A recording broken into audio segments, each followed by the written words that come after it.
नगे च सुरेंद्रे च कौशिके पाद संस्पृशि निर्विशेष मनस्काय श्री वीरस्वामिने नमः।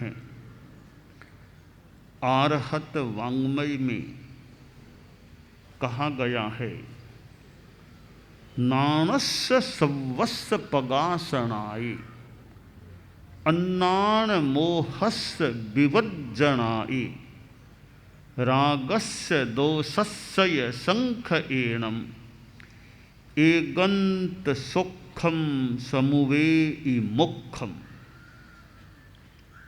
आदमी के भीतर सुख प्राप्त करने की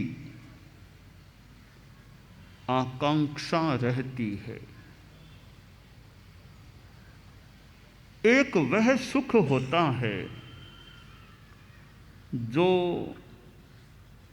पदार्थ जन्य है, तात्कालिक बाह्य परिस्थिति जन्य है और जो अस्थायी भी है। यह सुख दमदार नहीं होता है, जोरदार नहीं होता है, उत्तम नहीं होता है। यह बाह्य सुख है जो पदार्थों से या बाह्य परिस्थिति की अनुकूलता से मिलता है और तात्कालिक टेम्परेरी रूप में मिलता है। वह उत्तम सुख नहीं है। तो प्रश्न है, उत्तम सुख कौन सा है? आगम वाङ्मय में जो कहा गया है, जे निर्जिन्ने से सुहे, कर्म के निर्जरा होने से जो भीतरी आनंद की प्राप्ति होती है, कर्म निर्जीर्ण होने से जो मिलता है, वह सुख आंतरिक होता है। वह परिस्थिति पर निर्भर नहीं होता है और आंतरिक सुख पूर्ण रूपेण प्राप्त हो जाए, वह परमानेंट होता है, इटरनल, शाश्वत हो जाता है। शास्त्र में कहा गया, एगंत सुखम समुवेई मुखम। भारतीय दार्शनिक धार्मिक साहित्य में मोक्ष की बात आती है। धार्मिक साहित्य में मोक्ष का वर्णन भी मिलता है। मोक्ष कैसा होता है? एगंत सुखम, जहाँ एकांत सुख होता है। मोक्ष में किसी भी प्रकार का कभी भी दुख नहीं होता। तो मोक्ष का एक लक्षण यह हो गया कि एगंत सुखम, एकांत सुख वाला होता है मोक्ष। संसारी अवस्था में जीव है, भले केवल ज्ञानी भी हो गया, पर वहाँ भी कोई शारीरिक किसी रूप में कुछ कष्ट हो जाए तो केवल ज्ञान हो जाने के बाद भी कष्ट हो सकता है, पर मोक्ष जाने के बाद कोई कष्ट नहीं होता। इसलिए शास्त्रकार ने जो कहा है, एगंत सुखम समुवेई मुखम, एकांत सौख्य का विशेषण यह मोक्ष के लिए बिल्कुल एप्रोप्रिएट, बिल्कुल युक्त प्रतीत हो रहा है कि मोक्ष में कभी कोई दुख नहीं होता। तो वह एकांत सौख्य वाला मोक्ष जीव प्राप्त कर लेता है, पर करने से पहले कई शर्तें हैं, तब वह सुख प्राप्त हो सकता है। एक शर्त है, नाणस्य सवस्य पगासणाय, सर्व ज्ञान का प्रकाशन होना जरूरी है, उसके बिना मोक्ष नहीं ही मिलेगा। सर्व ज्ञान का प्रकाशन होना चाहिए। वेशभूषा में भले कोई साधु के वेशभूषा में है, और भले कोई गृहलिंग गृहस्थ की वेशभूषा में है, सफ़ेद कपड़े वाला है या और कोई कपड़े वाला है, अचेल है सचेल है, संभवतः ये मूल कसौटियाँ नहीं है।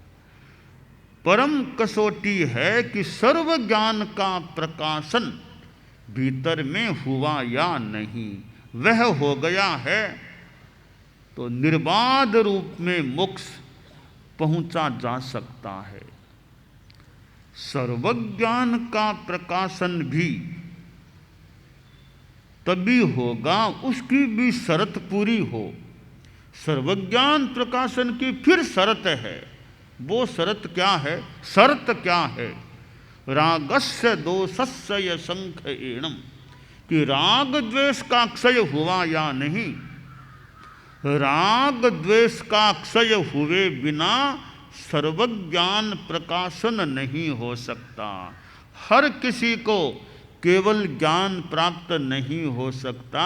केवल ज्ञान उसी को प्राप्त होगा जिसके राग द्वेष का संक्षय हो गया है, राग द्वेष का विनाश हो गया है।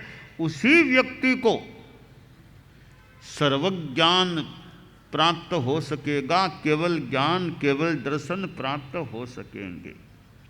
अब राग द्वेष मुक्ति यानी वीतरागता, कि वीतरागता चाहिए, और वीतरागता के लिए जरूरी है अन्नान मोहस्य विवर्जनाय, अज्ञान और मोह का विवर्जन वीतरागता के लिए जरूरी है। जब तक अज्ञान यानी यह जो मिथ्यात्व के संदर्भ में जो अज्ञान है वो अज्ञान दूर नहीं होगा, तब तक वीतरागता भी प्राप्त नहीं हो सकती। हमारे साधु साध्वियाँ भी उपस्थित हैं। अज्ञान दो प्रकार का होता है। पश्चिम रात्रि में संत मेरे पास बैठे थे और कुछ मैंने आगम पाठ के बाद कुछ तात्विक चर्चा शुरू कर दी। मैंने संतों को बताया कि भी अज्ञान दो प्रकार का है। एक औदयिक भावजन्य अज्ञान, ज्ञानावरणीय कर्म के उदय से होने वाला अज्ञान। दूसरा ज्ञानावरणीय कर्म के क्षयोपशम से युक्त अज्ञान। तो पहला अज्ञान है ज्ञानावरणीय के उदय से होने वाला, वह 12वें गुणस्थान तक बना रहता है।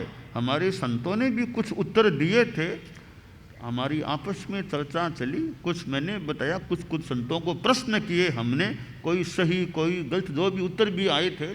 तो 12वें गुणस्थान तक अज्ञान रहता है, यानी ज्ञानावरणीय कर्म का उदय जब तक रहता है तज्जन्य अज्ञान 12वें गुणस्थान तक बना रहता है।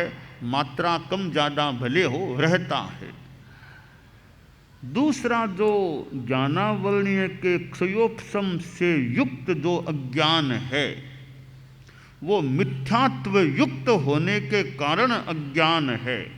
वह अज्ञान वैसे पहले गुणस्थान में है, तीसरे गुणस्थान में और अन्य गुणस्थानों में वह अज्ञान नहीं है, केवल पहले तीसरे में वह अज्ञान, बाकी वह अज्ञान दूसरे गुणस्थान में भी नहीं है। तीसरे में है तो दूसरे में भी नहीं है, चौथे में भी नहीं है।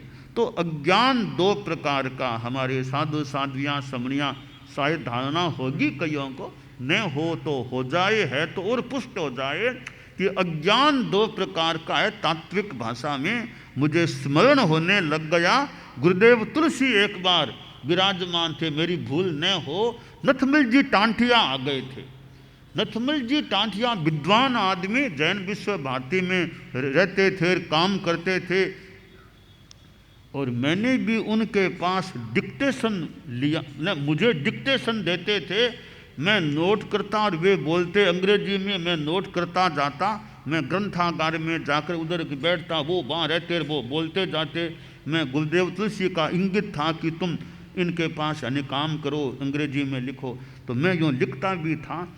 तो एक बार नथमल जी टांटिया साहब गुरुदेव तुलसी के पास आ गए, तो नथमल जी विद्वान थे, तो एक वो अज्ञान के संदर्भ में मैं भूलने को गुरुदेव ने फरमाया कि देखिए अज्ञान दो प्रकार का होता है, एक ज्ञानावरणीय के उदय वाला अज्ञान, एक ज्ञानावरणीय के क्षयोपशम वाला जो अज्ञान, इसलिए अज्ञान अज्ञान में अंतर होता है। योग नथमल जी टांटिया को गुरुदेव ने वो एक तात्विक बात फरमाई थी, यह मेरी स्मृति में यथासंभवतया आ रही है। तो गुरुदेव तुलसी के पास थोड़ा बैठने का रहने का मौका मिला था, तो कभी कोई चर्चा वार्ता चलती। तो अज्ञान दो प्रकार का है, इसी तरह मिथ्या दृष्टि दो प्रकार की, एक मोहनीय कर्म के क्षयोपशम में भी आती है मिथ्या दृष्टि, एक दर्शन मोहनीय के उदय से भी मिथ्या दृष्टि है। अनंतानुबंधी का उदय है, दर्शन मोहनीय का तो वहाँ भी मिथ्या दृष्टि है। मोहनीय कर्म के क्षयोपशम से 8 बोल प्राप्त होते हैं, उनमें भी मिथ्या दृष्टि है। तो मिथ्या दृष्टि एक उदय भाव वाली, एक मिथ्या दृष्टि भी क्षयोपशम भाव वाली जो बात है।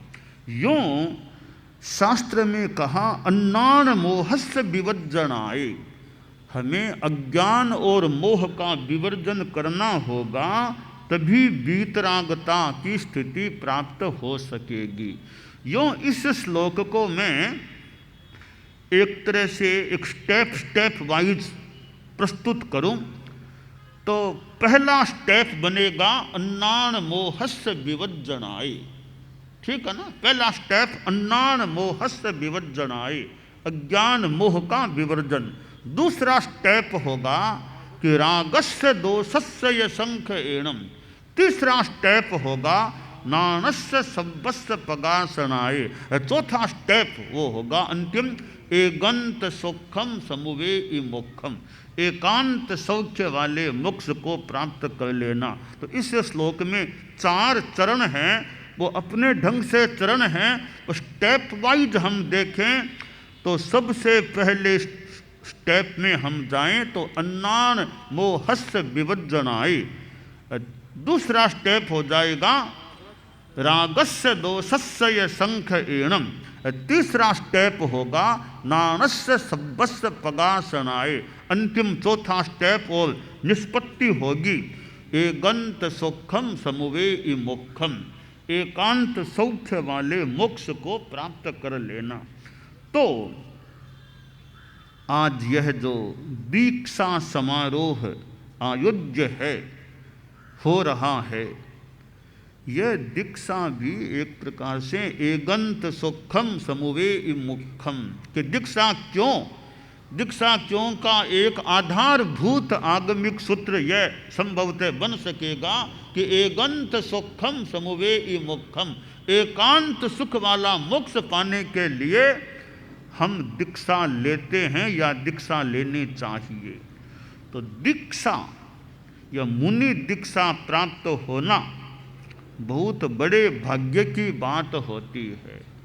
और कुछ मिल जाए पर मुनि दीक्षा मिलना बड़े भाग्य की बात है। बड़े भाग्य के बिना, क्षयोपशम रूप भाग्य के बिना मुनि दीक्षा नहीं मिल सकती। प्रत्याख्यानावरण जो कषाय है उसके क्षयोपशम के बिना मुनित्व की प्राप्ति नहीं हो सकती। तो मुनित्व की प्राप्ति होना, वे धन्य हैं जिनको मुनित्व की प्राप्ति हो जाती है। कवित्व मिल जाए किसी को, कवित्व मिल जाए, विद्वत्व मिल जाए, गृहस्थों को पैसा खूब मिल जाए, नृपत्व मिल जाए, नृपत्व राजत्व मिल जाए, पर मुनित्व मिलना बहुत एक बड़ी बात भी है और दुर्लभ बात भी होती है। त्याग की चेतना की बात है मुनित्व में कि त्याग हो, आदमी भौतिक सुखों को छोड़ सके, भौतिक आकांक्षाओं का परित्याग कर सके तो यह मुनित्व की प्राप्ति, यानी भौतिकता का त्याग करे और मुनित्व को प्राप्त करने का प्रयास करे। परम पूज्य आचार्य श्री तुलसी तो जीवन के 12वें वर्ष में ही मुनि बन गए थे। आचार्य श्री महाप्रज्ञ जी गुरुदेव जीवन के 11वें वर्ष में ही साधु बन गए थे।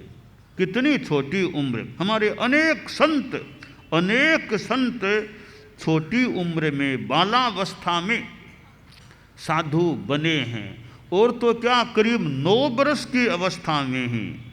हमारा वो बाल मुनि मृदु दीक्षा तो करीब 9 साल का ही था, 9 साल का बच्चा था।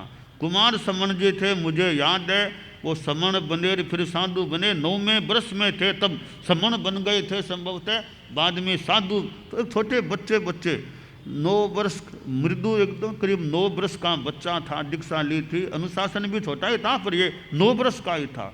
हमारे मुख्य मुनि भी बहुत बड़े नहीं थे, दीक्षा ली तो छोटे ही थे, मान लो 14 अंदाज 15 जो भी वर्ष की उम्र थी।